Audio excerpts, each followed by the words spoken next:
Yeah, okay. I can see why everybody was telling me to make sure that I avoid spoilers this week, cause man, this chapter was amazing. I am really hyped for what happened, and honestly, the community, they're going to have so much to talk about. But what's good, everybody? It's your boy Potential Unleashed. I am back with another chapter review. This is One Piece chapter 1109. It is titled Termination. Really good chapter. And if you guys enjoy regular reviews like these, make sure you guys like the video, subscribe to the channel, and hit the notification bell so you guys never miss out a new video. That my name is Potential Unleashed, and let's get into chapter 1109's review. The chapter, it starts off with Vegapunk, him and Shaka. They're talking about how they are going to try and get this message across to the world, because we all know the world government, they're going to try their best to cut communication. So Vegapunk and his Stellas, they are brainstorming how they're going to successfully deliver this message. While different Marines and the Giants, Luffy and Saturn, while they are fighting,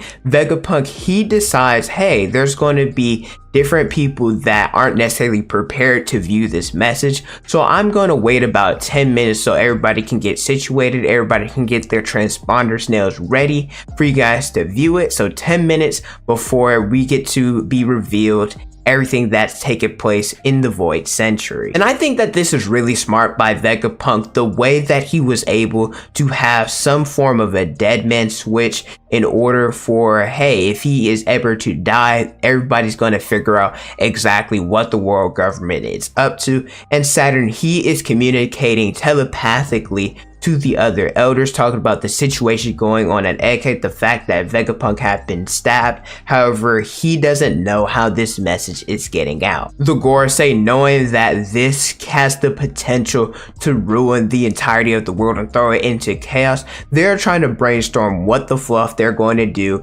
in order to stop this broadcast. And we see the entire world, different individuals, they're reacting to the news that's going on as well. I love that we got to see Dressrosa, gets to see Rebecca once again. It appears that she is training with Kuros, and I love seeing Leo and the other Tontatas. They're talking about, hey, that's the man that Luffy, he kidnapped. And Rebecca, we know, well, first off, we know how easily influenced the Tontatas are. So Rebecca, she's like, I can't believe you guys really would think that Luffy would do something like that. The Mayor Fuchsia village, they are excited, trying to figure out, number one, what's going on with Luffy, as well as figure out what exactly Vegapunk wants to say. I also think that this detail, that this is good on Oda and not a lot of people talk about it. At least I never necessarily realized it until it was made apparent in this manga. But looking at different islands around the world, obviously there are going to be different time periods and time zones that they're in. So for example, Water 7, it's either early in the morning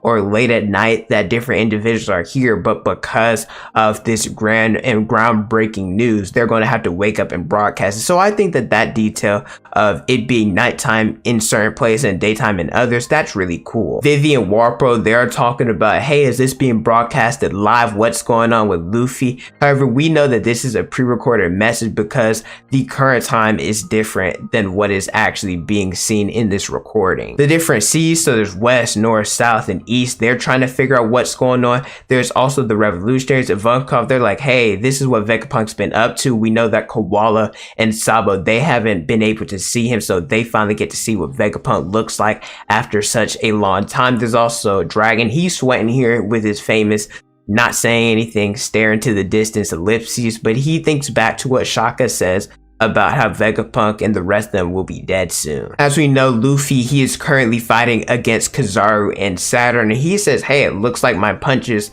haven't been doing anything to you. And then Saturn, he then attacks Luffy. This is the first time that we've seen an attack land. I'm not really sure based off of this if it actually hit him or Luffy was able to successfully dodge it, but nevertheless, Luffy, he then attacks both Kizaru and Saturn, and he hits them with a booming dawn symbol. They get flattened like pancakes, and then Luffy, he ends up spinning them like he's making a dough of pizza. I think that's pretty cool. And then he goes and he sends them flying. There was also part of the chapter where Kizaru, we saw that there was lasers in his eyes, and I'm not sure if he was able to successfully fire them off, but I think that's pretty cool because typically in One Piece, whenever we see either lasers or like Star stars or glows in characters' eyes when they're excited, but I think having Kizaru have the light fruit, seeing him do this, I think that's a pretty cool detail. But as they get sent flying, Kizaru, he's the only one that still is laying down and he's breathing a little bit heavy,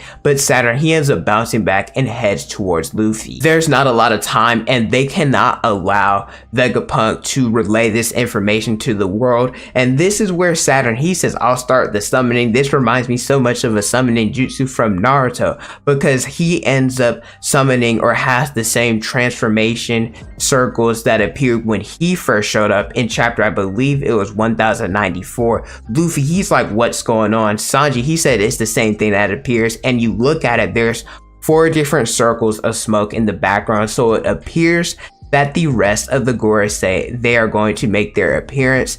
And I can see definitely why so many individuals were talking about this chapter. Because a while ago, I made a video talking about the tension in Egghead that's kind of gone down because the Seraphim, they're captured. It looks like the Straw Hats, they're about to escape. The Giants are there. The pacifists are now on their side. I thought that it was leaning too much in the favor of Luffy, but now that the elders, that they're appearing, who's going to be there to fight them? Because as of right now, it's taking Luffy by himself to be able to contain Saturn. And I know that the abilities, they're going to be separate for each individual, and we're not really sure which ones are the same. But Saturn, he sent like a laser beam that Sanji, he got hit by, and then they couldn't move as well. So the fact that, and I think Dory and Bragi, they're strong, and maybe somebody else might show up as well, but that just leaves it's Zoro, it's Luffy, and it's Sanji really on the Straw Hat side to be able to take on the strong individual. I will say though, I did see something on Twitter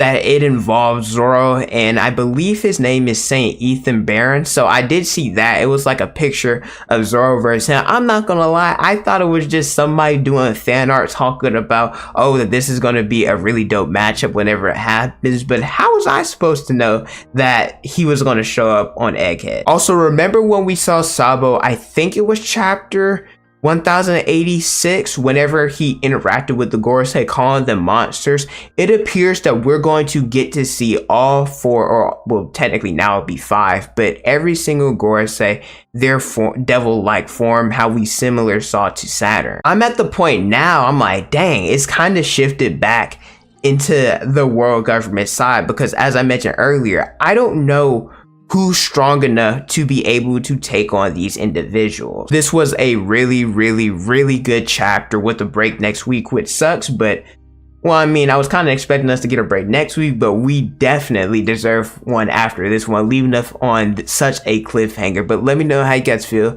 about this chapter in the comment section below. Thank you guys so much for watching. Don't forget to like, comment, and subscribe. Hit the notification bell so you guys never miss out on a new video. Follow me on Instagram, Twitter, and TikTok. It's on the screen and in the description below. Thank you guys so much for watching, and don't forget to unleash your potential.